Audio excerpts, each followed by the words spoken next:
IFM News. IFM News. Police Report.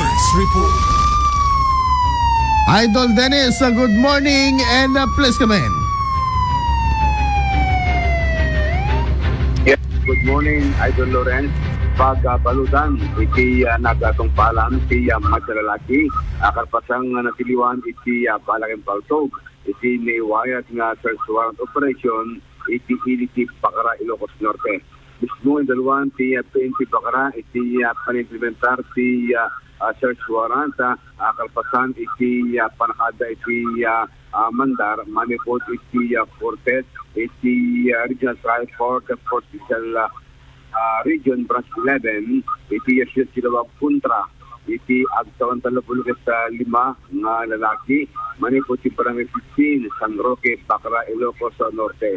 Iti nawayat na search operation, naalay iti kustudyar iti akusado, iti sa caliber 45 pistol, may sa magazine, daan iti pitong live ammunition, for caliber 45, tingas natin, may sa black holster.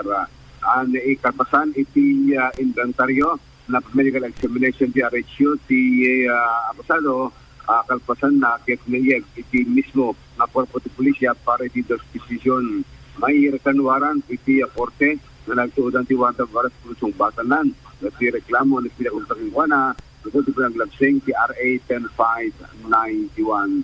Kabayatan na nakasara na matende iti ang kaming iti PNP ti Ilocos Norte. Akala iti panay-paay, iti nagkantal na, iti panakanginin, iti Semana Santa. Kasmadlawan ay Del Lawrence at dumaten, dagiti luglugan, at dagiti police patrol, nga sikaw-sikaw, kaya ito taong lugar, inline. Kaya ito panakakita sa atin, iti umili, iti umay nga Semana Santa, into next week.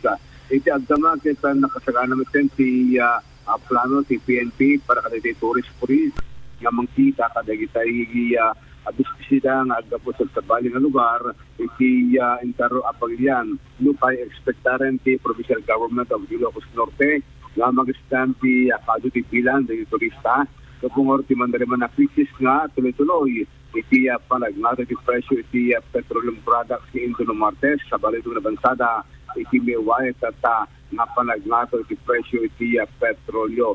Sabi ito na, umpay ito na monitor iti PNP, no adra ito makikay sa iti transport strike into rectangal daw.